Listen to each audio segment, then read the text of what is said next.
Di video kali ini saya akan membahas AI terbaru dari Apple. Nah, yang menarik dari Apple ini adalah integrasi dan berpartnershipnya Apple dengan ChatGPT. Oke, ini dia. Ini halaman WWDC 24. Ini sih kalau saya lihat di sini ya rangkaian acara yang diadakan ya selama 2 hari ya, kalau nggak salah di sini dilihatnya.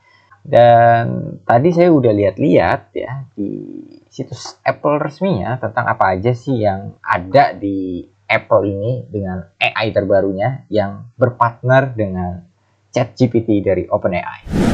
Kalau kita lihat di sini ini ada tampilan dari Apple-nya ya, handphone Apple, dan nanti ada keluarganya lah ya, ada iPad, ada MacBook, dan di sini kita lihat ya untuk dalam hal penulisan ya, ketika Anda nanti menggunakan ekosistemnya Apple ya, di sini Anda akan lebih mudah dengan bahasa yang lebih ditingkatkan dari AI-nya si Apple ini.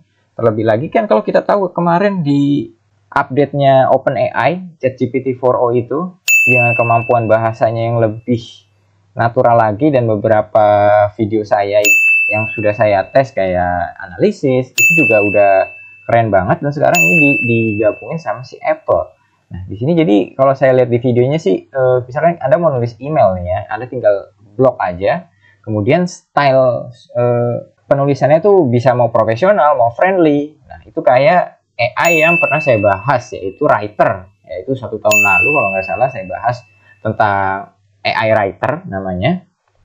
Nah, ini dia ya fitur-fitur terbarunya yang disematkan di dalam Apple ya. Jadi dengan adanya AI terbaru ini, dia itu bisa ngebantu Anda untuk mengoreksi teks penulisan Anda secara lebih bagus lagi. Ya, bisa mau bahasanya profesional, apakah friendly, itu bisa minta bantuan si AI ini. Dan di sini juga ada beberapa ya seperti prioritas notifikasi. Jadi dia akan lebih dari medsos sih. Kalau biasanya kan TikTok lebih tahu daripada Anda. Nah, ini AI yang disematkan di Apple ini akan lebih mengenal Anda. Jadi prioritas pesan yang masuk ke handphone Anda itu akan lebih diutamakan.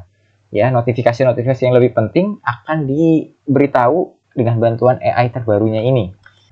Dan di fitur lainnya lagi di sini ya, kalau Anda bikin sketch ya, coret-coretan, ini Anda bisa langsung nge-generate hasilnya.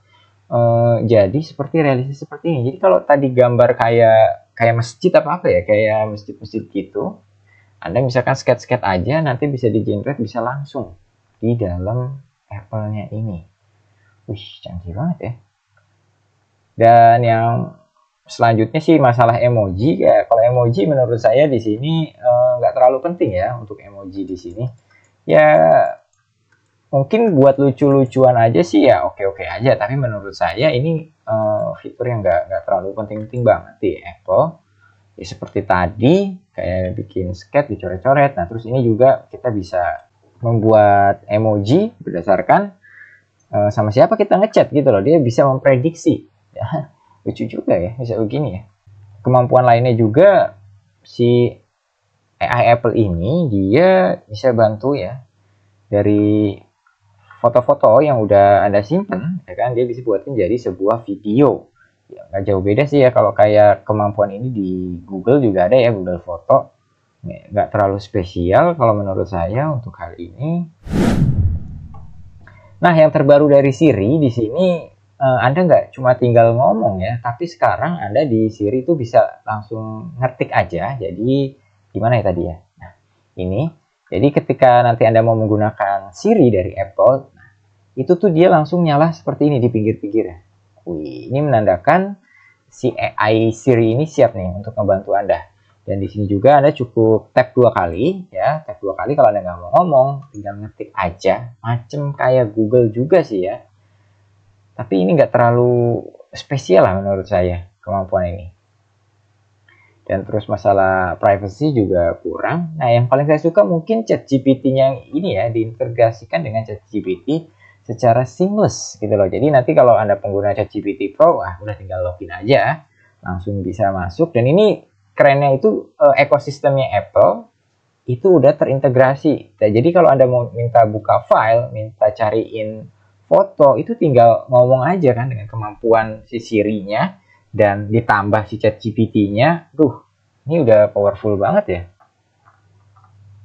Tapi sayangnya ya yang saya khawatirin ya kayak misalkan dia kan bisa ngebaca data semuanya ya, bisa bukain file apa, bisa cariin gambar ya kan dengan kemampuan AI terbarunya. Kalau misalkan kita nyimpen dokumen yang penting-penting dan rahasia gimana ya? Meskipun di sini ya tulisannya sih privacy ya, dengan mengutamakan privacy, tapi saya agak-agak ngeri juga sih. Nah, lebih ngeri sih ya, karena kan kita tahu di webinar saya yang minggu kemarin di tanggal 1 ya, saya bilang kalau ChatGPT itu mempergunakan percakapan kita itu sebagiannya untuk melatih si AI ini. Jadi dia sendiri yang bilang jangan masukkan informasi yang bersifatnya personal. Nah ini sekarang diintegrasiin. Nah ini gimana ini? Saya jadi agak-agak khawatir ya. Khawatirnya masalah privacy aja ya, meskipun dia bilang privasinya aman, ya kita kan nggak ada yang tahu ya di dunia internet ini ya. Apalagi kita tahu GPT ini baru GPT versi 3.5, yang terbaru GPT 4o, yang premiumnya GPT 4. Oke, mungkin sekian saja ulasan singkat saya terkait Apple AI ini. Menurut saya ini kurang menarik ya, meskipun ini terintegrasi antara ChatGPT dengan Apple, dengan AI dan Siri-nya, tapi saya lebih mengkhawatirkan informasi data yang nanti ada di laptopnya sendiri ya kan. Dia bisa mengintegrasikan dari satu device ke device lain ya kan. Dia bisa buka foto, dia bisa bikinin video dari foto, dia bisa mengenerate gambar dari sket. Itu kan semua informasinya ChatGPT tahu. Jadi balik lagi kepada Anda, berbijaklah menggunakan AI ini. Aku Afri pamit, sampai berjumpa di video selanjutnya.